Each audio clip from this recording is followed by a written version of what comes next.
আজকে আমার আম্মা মারা গেছে, আমি এখনো স্টেট খারাপ হয়েছি।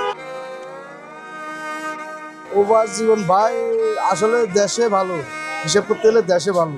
প্রবাস জীবন 6-7 লাখ টাকা উড়াই, এবার দেখা যায় আমি দেখেন কোম্পানি আমার ছুটি দিয়েছে 29 মাসে।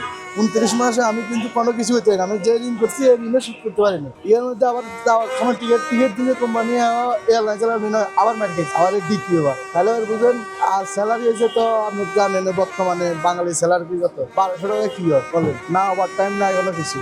এখন একমাত্র দেশের পরিস্থিতি খারাপ দিয়ে বিদেশে বাড়ি দিতেছে। থাকার তো ইচ্ছে দেশে, বাধ্যমূলক হয় চুরি করতে হবে, নাহলে ডাকাতি করতে হবে, এই ছাড়া কোনো বিকল্প কোনো রাস্তা নেই। দুঃখের কথা বলতে কি 29 মাসে আমি প্রতি শুক্রবার আমি ভাত খাইছি, আর প্রতিদিনে আমি খোঁজ আর খাইছি এটাই সবজি। ভালো কিভাবে খাবো, ভালো খাইলে তো দেশে তো কোনো স্যালারি পালন লাগে না, তাহলে আমার তো বাচ্চা ফ্যামিলি কে দেখি। আপনার লোক আজকে কথা বলতেছি, আজকে আমার আম্মা মারা গেছে, আমি এখনো স্টেট খারাপ হয়েছি।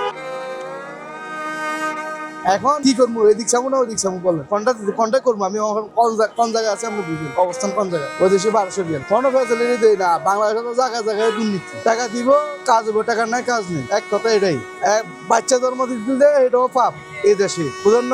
বাপের 14 গোষ্ঠী হিস্ট্রি টান দিয়ে নিতে হয়। দেশ হয়েছে এমন একটা, বাইরে কান্ট্রির যান 1 ঘন্টার তো সবকিছু কমপ্লিট, কোনো জায়গায় এত ফেরাশন লাগে না। তা আমার চাই আইন আছে, সবকিছু আছে, কিন্তু মানার মতন নাই। আমি আর নিজেও ভালো না, আমি নিজেও খারাপ, আপনিও খারাপ, সবাই একেবারে সবাই লাভের পিছিয়ে ঘুরতেছে।